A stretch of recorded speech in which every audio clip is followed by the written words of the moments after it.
morning, John. Thanks for having us in your home this evening.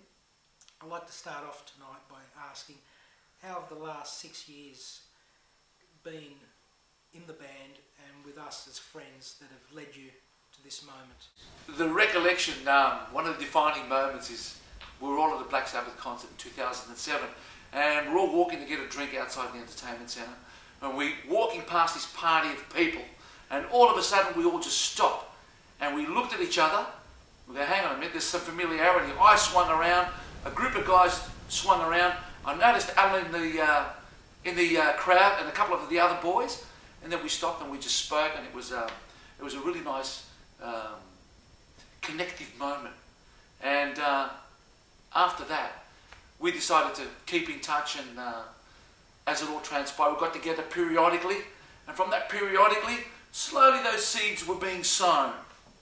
Now, that first meeting you guys had in the lair, I can recall you telling the boys that I think it was your doctor that said that you got to do what you really love doing and have some fun, and that meant picking up the guitar again for the first time in a long time. Totally. Go back and do what you love and what makes you feel good. So for me, it was a matter of finding the vehicle to get the music going again. And how was it playing with Al again after all these years, John, and that initial first meeting, Soddy? Soddy, from what I knew, was a friend of Alan's, and they'd known each other for years. I think they'd gone to school together as well. But even just slightly half a step before then, I told TRIO, who's my partner, that I'd really love to get back to playing music again. She goes, just go for it. So ever since I met Al and all you boys, I think we were edging closer. Every time we got together at the lair, they'd all have a drink. We were all edging closer. I think one night I told Al, you know, I really feel like playing music live again. And go, you know, what do you think? And I think that's when Al, you know, sort of steered towards it as well. I think that's exactly what he wanted to do as well. And he knew Soddy. But at that first meeting, it was quite a symbolic little meeting. And not long after the guys started playing some covers, John, that Garb came into the band for a while and gave the band a new sound and a new dimension with the guitar sound joining the other three. How did you find that for the first time? When we had that meeting at the lair at the McEwen Hotel, we all sat and we said to each other, right, what songs do we all want to play? And we all chose a song. Al chose Alan Parsons' Eye in the Sky, Soddy chose Yanni's Waltz in 7/8, I chose Fanfare for the Common Man by Emerson Lake Palmer. And I think very indicative in those three songs that we chose as to where that music, it's where we aspired that music to go. Even though there were three of us, all those three songs had big sounds, big instruments, you know, they were big production numbers. Yes. And it's almost where those aspirations eventually took us, even with our recording and our subsequent song selection and production. Whether it's by design or whether it's by disaster, you don't know where that creative angle is going to take you. And for us, it was almost like a blessing in disguise. Garb was a talented guitarist, but he just failed to believe in himself. And when that failed to eventuate, the three of us just went on a learning curve just beyond belief. And I think all three of us took ownership of our own instruments, of our own creativity, and that's where chemistry really started to blend.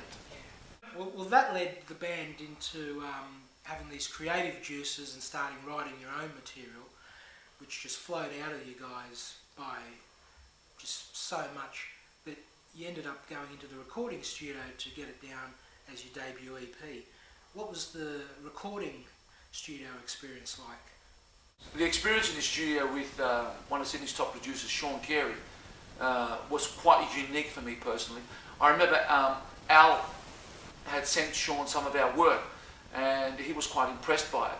And he was really happy to work with us because we weren't your typical 3.5 minute pop rock country song. For him it was something new as well. I think he wanted, our work was something that was going to play with his boundaries as well. And same with the mastering, with Kathy Norton from DB Mastering.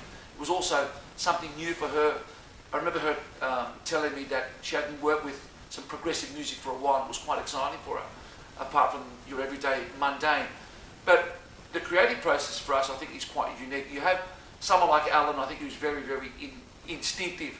Whether you're tuning your guitar or Soddy's playing around with his keyboards, before you know it, Alan's behind a microphone and he's got 2 verses done up before you can plug your guitar in. So I think it says a lot about the chemistry that we all have. We're quite intuitive and we're always homing in to what someone else may be tinkering with. You know, but the recording process with Sean was absolutely wonderful. And in the end, whether we knew it or not as musicians, he told us, well, you guys are now producers of your own work. And we didn't know, you know, what the total role of producer was. And he didn't need to alter anything about our songs. He said to us once, I can drop you guys in at any point of any song, you know exactly where you are. You know, so I think it's a good sign of chemistry and knowing exactly what we're doing with our music. Earlier this year, John, you had Steve arrive on the scene as another guitarist in the band. What has he brought to the band in the recording, rehearsing and playing live now that Garb didn't have with you guys? Steve, apart from his presence, just as a musician and as a guitarist, Steve adds a lot of colour. He adds a lot of versatility. He's a very instinctive musician, knowing Steve for years, but hadn't bumped into him musically. Steve is someone that will home into your work and he will add his dimension and his flavour into your music.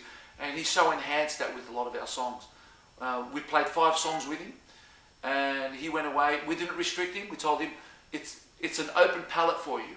You know, treat it as your smorgasbord. So he went away and he put beautifully tasteful music to it. You know, so really pleased. And I know talking to Alan Soddy that we'd love to work again with Steve. Now we've got your EP launch coming up at the end of November. How do you guys see the band progressing after that, and will it lead to the recording of a full album? I'd say future plans are that after the EP launch gig is that we'd sit back. I know that we'd love to record again, because after your first recording experience in a professional setup, it becomes an instant retrospective as soon as you walk out of that recording studio, and you say to yourself, well, you know, if we just had another half an hour for that, we have an extra Sunday for that, and then we would be able to repackage and do things, voiceovers, do layers of keyboards. And I know Soddy's invested a lot of time and money in upgrading his technology with his keyboards, right. So therefore we could multi-layer songs where they're totally needed.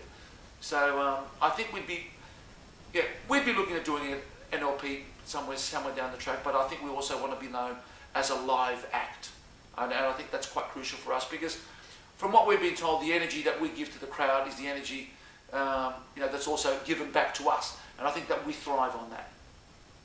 Well, finally, John, thank you again for having us in your home. All the best for the future, not just personally, but with the band going forward. I hope we see a full album in the works soon, and all the best wishes for the launch and many more live gigs to come. Well done. Well, thank you very much to you too. And I think it's quite important for everyone out there to know how integral that you've been, not only in our musical lives, but also as a friend, and been a very important sounding board for us. And there has been some creative, stagnant moments for us where your judgment and your view and your opinion has been quite crucial to us, because you are someone that can sit back and be objective and give us the right advice. So we'd also like to thank you for also being part of this journey from the beginning. So thank you. Pleasure. Love being part of it. Thank you. Thanks for having us in your home, John. All the best. Thank you very much. Thanks for having us in your home, John. Well done. Thank you very much. Congratulations.